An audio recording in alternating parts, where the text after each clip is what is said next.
എല്ലാവർക്കും നമസ്കാരം. പുതിയ വീഡിയോയിലേക്ക് സ്വാഗതം. ഒരു 3 വയസ്സുകാരൻ്റെ മൂല്യബോധത്തെക്കുറിച്ചാണ് ഇന്നത്തെ വീഡിയോയിൽ ഞാൻ നിങ്ങളുമായിട്ട് പങ്കുവയ്ക്കാനായിട്ട് ഉദ്ദേശിക്കുന്നത്. ഒരു 3 വയസ്സുകാരന് എന്ത് മൂല്യബോധം എന്നായിരിക്കും എല്ലാവരും ചിന്തിക്കുക. നമുക്കെല്ലാവർക്കും നമ്മുടെ പ്രായത്തിനനുസരിച്ച് ഉള്ള ചിന്തകളും വിവേകവും ജ്ഞാനവും ഒക്കെ ദൈവം തന്നിട്ടുണ്ട്. അതേ പ്രായത്തിനനുസരിച്ചുള്ള നമ്മുടെ വളർച്ചയ്ക്ക് നമ്മൾ പറയുന്ന പേരാണ് പ്രായത്തിനനുസരിച്ചുള്ള പക്വത എന്ന്. എന്നാൽ ചിലരെങ്കിലും പ്രായത്തിൽ കവിഞ്ഞ ചില ചിന്തകളും ചില ജ്ഞാനവും വിവേകവും ഒക്കെ കാത്തു സൂക്ഷിക്കുന്നവരാണ്. അങ്ങനെയുള്ള വ്യക്തിത്വങ്ങളോട് നമുക്ക് ചെറിയൊരു ആദരവും ബഹുമാനമൊക്കെ തോന്നാറുണ്ട്. അങ്ങനെയുള്ളവരെ നമ്മൾ മാതൃകയാക്കാനും പരിശ്രമിക്കാറുണ്ട്. ഇങ്ങനെ ഒരു 3 വയസ്സുള്ള ഒരു കുഞ്ഞ് അവൻ്റെ പ്രായത്തിലും കവിഞ്ഞ ഒരു പക്വതയോടുകൂടി അല്ലെങ്കിൽ അതിലും കവിഞ്ഞൊരു ചിന്തയോടുകൂടി ഒരു കാര്യം പറഞ്ഞപ്പോൾ ആ ഒരു ചിന്തയിൽ നിന്നുണ്ടായ നമുക്ക് കിട്ടുന്ന പല ബോധ്യങ്ങളിലേക്ക് നയിച്ചതുകൊണ്ടാണ് ഈ ഒരു ടോപ്പിക്ക് നിങ്ങളുമായിട്ട് പങ്കുവയ്ക്കാമെന്ന് ഞാൻ ഉദ്ദേശിച്ചത്. എൻ്റെ കസിനുമായിട്ട് ഒരു ദിവസം ഞാനും അമ്മയും കൂടി വീഡിയോ കോളിൽ സംസാരിക്കാനിടയായി. കുറേ നാൾ കൂടി ഞങ്ങൾ വീഡിയോ കോളിൽ സംസാരിക്കുകയാണ്. അപ്പോൾ എൻ്റെ കസിൻ്റെ കൂടെ അവളുടെ 3 വയസ്സുള്ള മോനും ഉണ്ടായിരുന്നു. മോനെ ഞങ്ങൾ വിളിച്ചിരുന്നത് കുഞ്ഞുസ് എന്നാണ്. അപ്പോൾ കുറേ നാൾ കൂടി കാണുകയായതുകൊണ്ട് തന്നെ എൻ്റെ അമ്മയ്ക്ക് ഒരു വലിയ സന്തോഷമുള്ളൊരു കാര്യമാണ് ഏതെങ്കിലും കുഞ്ഞുങ്ങളെ കാണുമ്പോൾ അവരുടെ ഷേപ്പ് പ്രെഡിക്റ്റ് ചെയ്യുക എന്ന് പറയുന്നത്. പ്രത്യേകിച്ച് ഇപ്പം ജനിച്ചു വീണ കുഞ്ഞിൻ്റെ ആണെങ്കിൽ പോലും ആ രൂപവും മുഖത്തിൻ്റെ ഷേപ്പൊക്കെ കണ്ട് അവന് അല്ലെങ്കിൽ അവൾക്ക് ആ കുടുംബത്തിലെ ആരുമായിട്ടാണ് ഏറ്റവും കൂടുതൽ സാമ്യമെന്ന് അസസ് ചെയ്ത് കണ്ടുപിടിച്ച് അത് സ്ഥാപിച്ചെടുക്കുക അല്ലെങ്കിൽ എല്ലാവരുമായിട്ട് അത് പങ്കുവയ്ക്കുക എന്ന് പറയുന്നത് എൻ്റെ അമ്മയ്ക്ക് വളരെ സന്തോഷം പകരുന്ന ഒരു കാര്യമാണ്. അതുകൊണ്ട് തന്നെ കുഞ്ഞൂസിനെ കുറേ നാൾ കൂടി കണ്ടതായതുകൊണ്ട് തന്നെ അമ്മ വിചാരിച്ചു കുഞ്ഞൂസിൻ്റെ ഷേപ്പിനെ കുറിച്ച് ഒന്ന് പറഞ്ഞേക്കാം എന്ന് വിചാരിച്ച് അമ്മ പറഞ്ഞു, കുഞ്ഞൂസിനെ കണ്ടിട്ടുണ്ടെങ്കിൽ കുഞ്ഞൂസിൻ്റെ അമ്മയെപ്പോലെ തന്നെ ഉണ്ടല്ലോ. കാരണം അവൻ വളരെ സ്നേഹത്തോടു കൂടി അവൻ്റെ അമ്മയുടെ ഒപ്പം ഇരിക്കുകയാണ്. അപ്പോൾ കുഞ്ഞൂസിനും അത് വളരെ സന്തോഷം പകരുന്ന ഒന്നായിരിക്കും. അങ്ങനെ വിചാരിച്ച അമ്മ പറഞ്ഞു, കുഞ്ഞൂസിനെ കണ്ടിട്ടുണ്ടെങ്കിൽ കുഞ്ഞൂസിൻ്റെ അമ്മയെപ്പോലെ തന്നെയുണ്ട്. പക്ഷെ അത് പറഞ്ഞപ്പോൾ അവൻ വളരെ അസ്വസ്ഥനാവുന്നതായിട്ട് എനിക്ക് മനസ്സിലായി. അവൻ അവിടെ ഇരുന്ന് എന്തോ അങ്ങോട്ടും ഇങ്ങോട്ടൊക്കെ നോക്കുകയും അസ്വസ്ഥപ്പെടുകയൊക്കെ ചെയ്തു. അപ്പോൾ എനിക്ക് മനസ്സിലായി കുഞ്ഞൂസിനെ കയ്യിലെടുക്കാൻ കിട്ടിയൊരു അവസരമാണ്.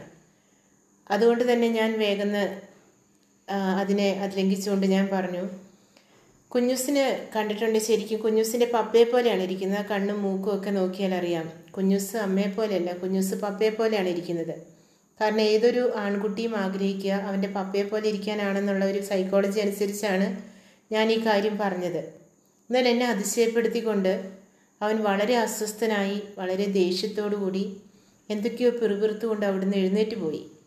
അപ്പോൾ ഞാൻ നോക്കുമ്പോൾ അമ്മ പറഞ്ഞപ്പോൾ അവൻ കുറച്ച് അസ്വസ്ഥനായിട്ടുള്ളൂവെങ്കിൽ ഞാൻ പറഞ്ഞപ്പോൾ അവൻ വളരെയേറെ ഇഷ്ടപ്പെടാത്തത് കൊണ്ട് തന്നെ അവൻ അവിടുന്ന് എഴുന്നേറ്റ് പോവുകയാണ് ചെയ്തത്. ശരിക്കും എനിക്ക് വളരെ വിഷമം തോന്നി. കാരണം ഈ ഒരു 3 വയസ്സുള്ള കുഞ്ഞിനെ ഇത്രമാത്രം ഹേർട്ട് ചെയ്യുന്ന രീതിയിൽ ഞാൻ എന്തായിരിക്കും പറഞ്ഞിട്ടുണ്ടാവുക, അല്ലെങ്കിൽ അവൻ എന്തായിരിക്കും മനസ്സിലായിട്ടുണ്ടാവുക എന്നോർത്ത് ഞാൻ കസിനോട് ചോദിച്ചു, എന്തിനാണ് കുഞ്ഞൂസ് ഇങ്ങനെ ദേഷ്യപ്പെട്ട് എണീറ്റ് പോയത്, എന്തൊക്കെയോ പറഞ്ഞുകൊണ്ടാണല്ലോ എണീറ്റ് പോകുന്നത്, എന്താണ് സംഭവിച്ചതെന്ന് അറിയാൻ വേണ്ടി ചോദിച്ചപ്പോൾ എൻ്റെ കസിൻ എന്നോട് പറഞ്ഞു, അത് സാരല്ല, അവന് പറഞ്ഞത് അവൻ അലനെ പോലെയാണ് ഇരിക്കുന്നതെന്ന് പറഞ്ഞുകൊണ്ടാണ് അവൻ എഴുന്നേറ്റ് പോയെന്നാണ് എന്നോട് പറഞ്ഞത്. അപ്പം എനിക്ക് മനസ്സിലായി അവൻ്റെ പപ്പയുടെ വീട്ടിൽ ഏതോ ഒരു കുട്ടി ഹീറോ ഉണ്ട്. കാരണം അമ്മയുടെ വീട്ടിലുള്ള എല്ലാവരെയും എനിക്കറിയാം. അപ്പോൾ അവൻ്റെ പപ്പയുടെ വീട്ടിലുള്ള ഏതോ ഒരു കസിൻ കുട്ടി അവനെ വളരെയേറെ ഇഷ്ടപ്പെട്ട ഒരു കുട്ടിയുണ്ട്.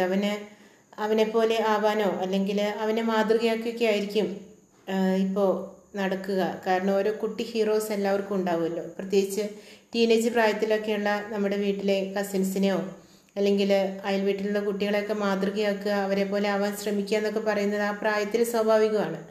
അതുകൊണ്ട് തന്നെ എനിക്ക് തോന്നി ആ കുട്ടീനെ ഒന്ന് കണ്ടാൽ കൊള്ളാമല്ലോ എന്ന് വിചാരിച്ച് ഞാൻ എൻ്റെ കസിനോട് ചോദിച്ചു, ആരാണ് ഈ അലൻ, അവിടെയുള്ള ഏതെങ്കിലും കസിൻസ് ആരെങ്കിലും ആണോ എന്ന് അറിയാൻ വേണ്ടി ഞാൻ ചോദിച്ചപ്പോൾ എൻ്റെ കസിൻ പറഞ്ഞ മറുപടിയാണ് എന്നെ അക്ഷരാർത്ഥത്തിൽ അതിശയിപ്പിച്ച് കളഞ്ഞത്. കസിൻ പറഞ്ഞത് മറ്റൊന്നുമല്ല, കുഞ്ഞൂസ് പറഞ്ഞത് കുഞ്ഞൂസ് അലനെ പോലെ തന്നെ ഇരിക്കണമെന്നാണ്. അലൻ എന്ന് പറയുന്നത് അവൻ്റെ ഒഫീഷ്യൽ നെയിമായിരുന്നു. സത്യത്തിൽ ഞങ്ങൾക്കാർക്കും അത്ര പരിചിതമല്ല അവൻ്റെ ഒഫീഷ്യൽ നെയിം. കാരണം സ്കൂളിലൊന്നും ചേർത്താനായിട്ടില്ല. വീട്ടിലെല്ലാവരും ഈ ഒരു പെറ്റ് നെയിമാണ് വിളിച്ചുകൊണ്ടിരുന്നത്. അപ്പോൾ അവൻ അവനെപ്പോലെ അറിയപ്പെടണമെന്നാണ് ആഗ്രഹിച്ചത്. അവൻ്റെ അപ്പനെപ്പോലെയോ അമ്മയെപ്പോലെയോ അല്ലെങ്കിൽ മറ്റാരെപ്പോലെയുമല്ല, അവൻ അവനായിട്ട് തന്നെ അറിയപ്പെടണമെന്നാണ് അവൻ ആഗ്രഹിച്ചത്. ഇതാണ് അവൻ പറഞ്ഞതിൻ്റെ വലിയൊരു അർത്ഥം. തീർച്ചയായും ഒരു 3 വയസ്സുകാരൻ ഇത്രമാത്രം വലിയൊരു ബോധ്യം ഉണ്ടാവുക എന്ന് പറയുന്നത് എനിക്ക് ശരിക്കും അതിശയം തോന്നി. നമുക്കറിയാം, ഇന്നത്തെ കുഞ്ഞുങ്ങളൊക്കെ മറ്റുള്ളവരെ പോലെ ആവാനായിട്ട് പരിശ്രമിക്കുന്നതാണ് പല പ്രശ്നങ്ങളുടെയും കാരണം. നമ്മുടെ വീട്ടിലെ തന്നെ മുതിർന്നവരെ പോലെയോ അല്ലെങ്കിൽ നമ്മുടെ ഏതെങ്കിലും നന്നായി പഠിക്കുന്ന കസിൻസിനെ പോലെയോ നല്ല സൗന്ദര്യമുള്ള ഏതെങ്കിലും സുഹൃത്തുക്കളെ പോലെയൊക്കെ ആവാൻ വേണ്ടിയിട്ട് ആഗ്രഹിക്കുകയും അതിനുവേണ്ടി വാശി പിടിക്കുകയും ചെയ്യുന്ന കുഞ്ഞുങ്ങളാണ് ഇന്നത്തെ തലമുറയിൽ നമ്മൾ കണ്ടുവരുന്നത്. ആ സമയത്താണ് ഞാൻ എന്നെപ്പോലെ തന്നെ അറിയപ്പെടണമെന്ന് പറഞ്ഞ് വാശി പിടിക്കുന്ന ഒരു കുഞ്ഞിനെ ഞാൻ കണ്ടത്. അതുകൊണ്ടാണ് എനിക്ക് ഈ ഒരു ടോപ്പിക്ക് നിങ്ങളായിട്ട് പങ്കുവയ്ക്കണമെന്ന് തോന്നിയത്. തീർച്ചയായും നമ്മളൊക്കെ നമ്മുടെ നിറത്തിൻ്റെ പേരിലും സൗന്ദര്യത്തിൻ്റെ പേരിലൊക്കെ സാറ്റിസ്ഫൈഡ് അല്ലാത്തത് കൊണ്ടല്ലേ പല പരസ്യങ്ങളുടെ പുറകെയും പോകുന്നത്. അതിലഭിനയിക്കുന്ന ഫിലിം സ്റ്റാർസ് അല്ലെങ്കിൽ പരസ്യത്തിൽ അഭിനയിക്കുന്ന ആളുകൾ ഉപയോഗിക്കുന്ന കോസ്റ്റ്യൂംസും കോസ്മെറ്റിക്സൊക്കെ ഉപയോഗിച്ച് അവരെ പോലെ ആവാൻ വേണ്ടിയിട്ടല്ലേ നമ്മൾ വലിയ പരിശ്രമം നടത്തുന്നതും ധാരാളം പണം ചെലവഴിക്കുന്നതും. ഇങ്ങനെയൊക്കെയുള്ള സമയത്ത് എന്തൊക്കെ കുറവുണ്ടെങ്കിലും എന്തൊക്കെ പോരായ്മയുണ്ടെങ്കിലും എന്ത് നന്മയുണ്ടെങ്കിലും ശരി, എല്ലാം എന്തു തന്നെ ആയിരുന്നാലും അത് എനിക്കുള്ളത് എൻ്റേത് മാത്രമായിട്ടുള്ളൊരു ഐഡൻറ്റിറ്റിയാണ്. ആ ഒരു ഐഡൻറ്റിറ്റിയിൽ ഞാൻ അങ്ങേയറ്റം അഭിമാനിക്കുന്നു എന്ന് പറയാൻ ഒരു കുട്ടിക്ക് അല്ലെങ്കിൽ ഒരു വ്യക്തിക്ക് സാധിച്ചാൽ അവിടെയാണ് ദൈവം തൻ്റെ സൃഷ്ടിയിൽ ഏറ്റവും അധികമായിട്ട് ആനന്ദിക്കുക, സാറ്റിസ്ഫൈഡ് ആവുക. നമുക്കറിയാം, ഒരു കുശവൻ്റെ കയ്യിൽ ഒരു കളിമൺ പാത്രം രൂപപ്പെട്ട് കഴിയുമ്പോൾ ആ കളിമൺ പാത്രം തന്നെ രൂപപ്പെടുത്തിയ ആ വ്യക്തിയോട് പരാതി പറഞ്ഞുകൊണ്ടിരിക്കുക എന്ന് പറയുന്നത് വളരെ വേദനാജനകമായ കാര്യമാണ്. ആ സൃഷ്ടി എപ്പോഴും തൻ്റെ സൃഷ്ടാവിനോട് പരാതി പറയാമെന്ന് പറഞ്ഞിട്ടുണ്ടെങ്കിൽ ആ സൃഷ്ടാവിന് അങ്ങേയറ്റം വിഷമം ഉണ്ടാകുന്ന ഒരു കാര്യമാണ്. ഇതുപോലെ നമ്മളാകുന്ന സൃഷ്ടികൾ എപ്പോഴും ദൈവത്തോട് ഓരോ കാര്യത്തിനും പരാതി പറഞ്ഞുകൊണ്ടിരിക്കുന്നവരാണ്. ഈ സമയത്താണ് ഈ ഒരു കൊച്ചിന് തൻ്റെ രൂപത്തെക്കുറിച്ചോ ഭാവത്തെക്കുറിച്ചോ തൻ്റെ ഐഡൻറ്റിറ്റിയെക്കുറിച്ചോ ഒന്നും ഒരു പരാതിയില്ലാതെ അവൻ അങ്ങേയറ്റം സാറ്റിസ്ഫൈഡ് ആയിക്കൊണ്ട്, അവൻ കാണാൻ മിടുക്കനാണ്, എന്നാൽ തന്നെയും അവന് വേറെ ആരുമായിട്ടൊരു കമ്പാരിസൺ ആവശ്യമില്ല. അവൻ അവനെപ്പോലെ തന്നെ ഇരുന്നാൽ മതിയെന്ന് ആഗ്രഹിക്കണമെങ്കിൽ അത് അവനിൽ ദൈവം കൊടുത്ത വലിയൊരു മൂല്യബോധം ഉള്ളതുകൊണ്ട് തന്നെയാണ്. ഒരിക്കലും ഒരു സൈക്കാട്രിസ്റ്റുമായിട്ട് സംസാരിക്കുമ്പോൾ കേൾക്കാനിടയായ ഒരു കാര്യമാണ്, അദ്ദേഹത്തിൻ്റെ തന്നെ അനുഭവത്തിൽ നിന്ന് പറഞ്ഞൊരു കാര്യമായിരുന്നു. ഒരു കുട്ടി, ടീനേജ് പ്രായത്തിലുള്ളൊരു കുട്ടിയാണ്. അവൻ മുഖത്തും അവൻ്റെ ശരീരത്തിലൊക്കെ ചുവന്ന തിണർപ്പുകളുമായിട്ട് ഒരു സ്കിൻ സ്പെഷ്യലിസ്റ്റിനെ കാണാനായിട്ട് അവൻ്റെ പാരൻസുമായിട്ട് പോകാനിടയായി. അവിടെ ചെന്ന് സ്കിൻ സ്പെഷ്യലിസ്റ്റായിട്ടുള്ള ഡോക്ടർ മൊത്തം പരിശോധിച്ച് നോക്കിയിട്ടും ഇത് സ്കിൻ ഡിസീസുമായിട്ട് ഒരു ബന്ധമില്ലാത്ത കാര്യമാണെന്ന് മനസ്സിലായി. അതുകൊണ്ട് തന്നെ ഡോക്ടർ ഒരു സൈക്കാട്രിസ്റ്റിൻ്റെ അടുത്തേക്ക് ഈ പയ്യനെ റെഫർ ചെയ്യുകയാണ് ചെയ്തത്.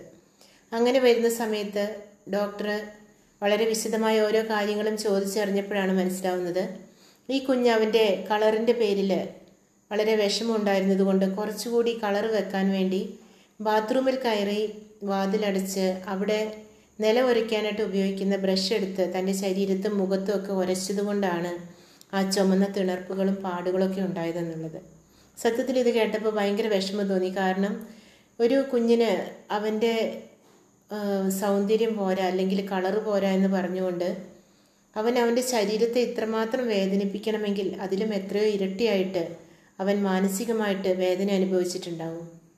ഇത്തരത്തിൽ സമൂഹത്തിൽ നിന്നുള്ള പല നാണം കെടുത്തലുകളോ കളിയാക്കലുകളോ അല്ലെങ്കിൽ വീട്ടിൽ നിന്ന് തന്നെ ഉണ്ടാവുന്ന ചില മുറിപ്പെടുത്തലുകളൊക്കെ കൊണ്ട് നമ്മുടെ കുഞ്ഞുങ്ങളൊക്കെ പലപ്പോഴും പലതിലേക്കും തങ്ങളുടെ വ്യക്തിത്വം മനോഹരമാക്കാനായിട്ട് തിരിയുന്നതായിട്ട് നമ്മൾ കാണാറുണ്ട്.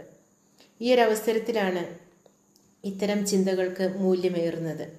അതുകൊണ്ടാണ് ഞാൻ ഇതിനെ ഇത്രമാത്രം പ്രസക്തിയോടെ കാണാനിടയായത്. ദൈവം നമ്മളെ എങ്ങനെയാണോ സൃഷ്ടിച്ചിരിക്കുന്നത് ആ ഒരു രൂപത്തിലും ഭാവത്തിലും തന്നെ അംഗീകരിക്കപ്പെടാനും അറിയപ്പെടാനുമായിട്ട് നമുക്ക് ആഗ്രഹിക്കാം. ഈ ഭൂമിയിൽ എത്രയോ കോടാനുകോടി ജനങ്ങളാണ് ഇന്നേ വരെ ജനിച്ച് മരിച്ചു പോയിട്ടുള്ളത്. എത്രയോ കോടി ആളുകളാണ് ഇന്ന് ജീവിച്ചു കൊണ്ടിരിക്കുന്നത്. എത്രയോ പേരാണ് ഇനി ജനിക്കാനിരിക്കുന്നത്. ഈ എല്ലാ വ്യക്തികളെ എടുത്തു നോക്കിയാലും അവരുടെ എല്ലാവരുടെയും കൈരേഖകളും DNA-യും കണ്ണിൻ്റെ ലെൻസും എല്ലാം അങ്ങേയറ്റം വ്യത്യാസപ്പെട്ടിരിക്കുന്നത് നമ്മളെ അതിശയിപ്പിക്കുന്ന ഒന്ന് തന്നെയാണ്. ഇത്രമാത്രം വ്യത്യസ്തമായിട്ട് ഓരോ സൃഷ്ടിയെയും ശ്രദ്ധയോടുകൂടി സൃഷ്ടിക്കണമെങ്കിൽ അതിൻ്റെ പുറകിൽ എന്തെങ്കിലും ഒരു റീസൺ ഇല്ലാതെ ദൈവം അങ്ങനെ ചെയ്യുമോ? കാരണം ഓരോ വ്യക്തിയെക്കുറിച്ചും ദൈവത്തിൻ്റെ ഉള്ള പദ്ധതി എന്ന് പറയുന്നത് വ്യത്യസ്തമാണ്. ആ ഒരു വ്യക്തി അങ്ങനെ ജനിക്കുമ്പോഴാണ് അവൻ പൂർണ്ണനാവുന്നത്, അല്ലെങ്കിൽ ഈ ഭൂമിയിൽ അവനെ കൊണ്ട് ഏറെ നന്മ ഉണ്ടാകുന്നതായിട്ട് ദൈവത്തിന് തോന്നുന്നത്. അതുകൊണ്ടാണ് നമ്മളെയൊക്കെ അങ്ങനെ വ്യത്യസ്തരായിട്ട് ദൈവം സൃഷ്ടിക്കുന്നത്. ചിലപ്പോഴെങ്കിലും ഞാൻ എൻ്റെ ഹസ്ബൻഡിനോട് പറയാറുണ്ട്, എന്തെങ്കിലും ചെറിയ നെഗറ്റീവ്സൊക്കെ പറഞ്ഞ് വെറുതെ ഒന്ന് കളിയാക്കാമെന്ന് വിചാരിച്ച് പറഞ്ഞിട്ടുണ്ടെങ്കിൽ അദ്ദേഹം പറയാറുണ്ട് ഞാൻ അനന്യനാണെന്ന്. എന്തൊക്കെ പറഞ്ഞാലും അദ്ദേഹം ഈ ഒരു വാക്ക് പറയല്ലാതെ ഒരിക്കലും ഞാൻ കളിയാക്കുന്ന കാര്യം അംഗീകരിക്കാനായിട്ട് ഒരിക്കലും തയ്യാറായിട്ടില്ല. സത്യത്തിൽ ഈ ഒരു ബോധ്യമാണ് നമുക്കും വേണ്ടത്. നമ്മളെല്ലാവരും ദൈവത്തിൻ്റെ മുന്നിൽ അനന്യരാണ്. ഒരു വ്യക്തിയെപ്പോലെ വേറൊരു വ്യക്തി ഇന്നേവരെ സൃഷ്ടിക്കപ്പെട്ടിട്ടില്ല, ഇനി സൃഷ്ടിക്കപ്പെടാനും പോകുന്നില്ല. അതിൻ്റെ അർത്ഥം ഇത്രമാത്രം റിസ്ക് എടുത്ത് ദൈവം നമ്മളെ വ്യത്യസ്തരായി സൃഷ്ടിക്കുന്നുണ്ടെങ്കിൽ അതിനകത്ത് എന്തോ വലിയൊരു പ്രത്യേകത നമ്മളിൽ നിന്ന് ദൈവം ആഗ്രഹിക്കുന്നുണ്ട്. നമ്മുടെ ആ സത്തയിൽ നമ്മൾ അറിയപ്പെടാനും ജീവിക്കാനും തയ്യാറാകുമ്പോഴാണ് ദൈവത്തിൻ്റെ ആ ഒരു സൃഷ്ടിയെക്കുറിച്ചുള്ള ഉദ്ദേശവും സഫലമാകുന്നത്. അതുകൊണ്ട് ഈ ഒരു ചിന്തയോടുകൂടി നമ്മളെ സൃഷ്ടിച്ച ദൈവത്തോടുള്ള നമ്മുടെ വലിയൊരു നന്ദിയായിട്ട് നമ്മുടെ ജീവിതത്തെ നമുക്ക് സമർപ്പിക്കാനായിട്ട് പരിശ്രമിക്കാം. നമുക്ക് എന്തൊക്കെ കുറവുണ്ടായിക്കൊള്ളട്ടെ, എന്തെല്ലാം അപര്യാപ്തതകൾ ഉണ്ടായിക്കൊള്ളട്ടെ, അതെല്ലാം എൻ്റെ ദൈവം അറിഞ്ഞുകൊണ്ട് തന്നെയാണ് എനിക്ക് ഉണ്ടായിട്ടുള്ളത് എന്നുള്ളൊരു വലിയ തിരിച്ചറിവുണ്ടെങ്കിൽ ഒരിക്കലും നമ്മളെ പ്രതി പരാതിയോടുകൂടി ചിന്തിക്കാനായിട്ട് ഇടവരില്ല. അതോടൊപ്പം തന്നെ നമ്മുടെ കുഞ്ഞുങ്ങൾക്ക് നമ്മൾ പറഞ്ഞു കൊടുക്കേണ്ട വലിയൊരു കാര്യം കൂടിയുണ്ട്. ഈ പരസ്യത്തിൽ കാണുന്ന വളരെ മനോഹരമായി കാണപ്പെടുന്ന ഓരോ വ്യക്തികളും അവർ എത്രയോ മണിക്കൂറുകൾ മേക്കപ്പ് ഇട്ടതിന് ശേഷമാണ് ഒരു സ്ക്രീനിൽ പ്രത്യക്ഷപ്പെടുക. ശരിക്കും ഒരു അത്രമേൽ സൗന്ദര്യത്തിൻ്റെ തികവിൽ നിൽക്കുന്ന ഐശ്വര്യ റായ് വരെ 4-5 മണിക്കൂറുകൾ മേക്കപ്പ് ഇട്ടതിന് ശേഷമാണ് ഒരു സീനിൽ പ്രത്യക്ഷപ്പെടുക എന്നറിഞ്ഞപ്പോൾ ശരിക്കും അതിശയം തോന്നി. അത്രമാത്രം റിസ്ക് എടുത്ത് അത്രമാത്രം സമയം ഈ സ്കിന്നും അതുപോലെ സൗന്ദര്യമൊക്കെ അങ്ങേയറ്റം മനോഹരമാക്കി തീർക്കാനായിട്ട് പരിശ്രമിച്ച് അതാണ് നമ്മൾ സ്ക്രീനിൽ കാണുന്നത്. അതിൽ സൗന്ദര്യമുള്ളവരും സൗന്ദര്യം ഇല്ലാത്തവരുമുണ്ട്. എല്ലാവരും ഒരുപോലെ ഏറ്റവും മനോഹരിയൊക്കെ ആയിട്ട് സ്ക്രീനിൽ തെളിഞ്ഞ് കാണുന്നതിൻ്റെ പുറകിൽ അത്രമാത്രം എഫേർട്ട് എടുത്തിട്ടുണ്ട്. എന്നാൽ പരസ്യത്തിലൊക്കെ നമ്മൾ ചില വ്യക്തികളെയൊക്കെ കാണുമ്പോൾ നമ്മൾ ചിന്തിക്കുന്നത് ഇവർ ജന്മനാൽ ഇങ്ങനെ ആയിരുന്നു എന്നാണ്. എന്നാൽ അവരെ നേരിൽ കാണാൻ ഇടവന്നിട്ടുണ്ടെങ്കിൽ നമുക്കറിയാം നമ്മളെക്കാളും ചിലപ്പോൾ സൗന്ദര്യത്തിൽ കുറഞ്ഞവരായിരിക്കും അവർ. ഈ ഒരു ബോധ്യം കുഞ്ഞുങ്ങൾക്ക് കൊടുക്കാനായിട്ട് പരിശ്രമിക്കുക. കാരണം ശക്തിമാൻ സീരിയലൊക്കെ ഇറങ്ങിയ കാലത്ത് നമുക്കറിയാം എത്രയോ കുഞ്ഞുങ്ങളാണ് ആ ഒരു ശക്തിമാൻ്റെ ശക്തി പോലെ തനിക്കും സാധിക്കണമെന്ന് വിചാരിച്ച് ഉയരങ്ങളിൽ നിന്ന് എടുത്ത് ചാടി അപകടത്തിലേക്ക് പോയിട്ടുള്ളത്. ഇപ്പോഴും അതിൻ്റെ ആഫ്റ്റർ എഫക്റ്റ് അനുഭവിക്കുന്ന ധാരാളം കുഞ്ഞുങ്ങൾ അവരിപ്പോൾ ഇന്ന് വളരെ മുതിർന്നവരായിട്ടുണ്ടാവും എങ്കിൽ പോലും നമ്മുടെ സമൂഹത്തിൽ ജീവിക്കുന്നുണ്ട്. കാരണം ഈ ഒരു തിരിച്ചറിവില്ലാതെ പോകുന്നതാണ് ഇതിലേക്കൊക്കെ വഴിവെക്കാനുള്ള ഒരു പ്രധാന കാരണം. എന്നാൽ കുഞ്ഞുങ്ങൾക്ക് നമ്മൾ ഈ ഇത്തരം പരസ്യങ്ങളും സിനിമകളൊക്കെ കാണുമ്പോൾ പറഞ്ഞു കൊടുക്കുക, ഇത് ഷൂട്ടിങ്ങിൽ നടക്കുന്ന പല ട്രിക്കുകൾ കൊണ്ടാണ് ഇത്തരത്തിലുള്ള ഓരോ കാര്യങ്ങളും സാധ്യമാക്കിയെടുക്കുന്നത്.